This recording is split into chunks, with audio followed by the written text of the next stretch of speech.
మా ఛానల్ని సబ్స్క్రైబ్ చేయండి. ఇతరులకు దేవుని వాక్యాన్ని ప్రకటించడానికి మా వీడియోలను షేర్ చేయండి మరియు లైక్ చేయండి.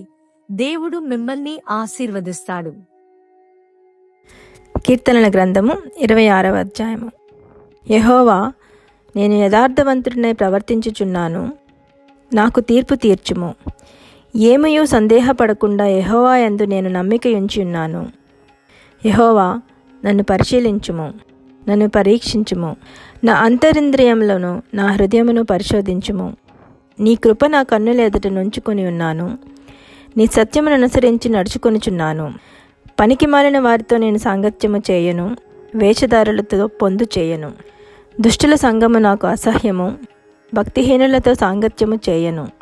నిర్దోషినన్ని నా చేతులు కడుగుకొందును.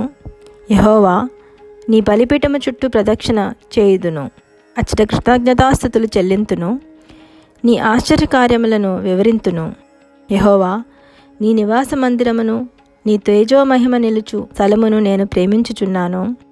పాపులతో నీ ప్రాణమును చేర్చకుము, నరహంతకులతో నా జీవమును చేర్చకుము. వారి చేతిలో దుష్కార్యములు కలవు, వారి కుడి చెయ్యి లంచములతో నిండి ఉన్నది. నేను యథార్థవంతుడినై నడుచుకొనుచున్నాను, నన్ను విమోచింపుము, నన్ను కరుణింపుము. సమభూమిలో నా పాదములు నిలిపి ఉన్నాను, సమాజములలో యెహోవాను స్తుతించెదను.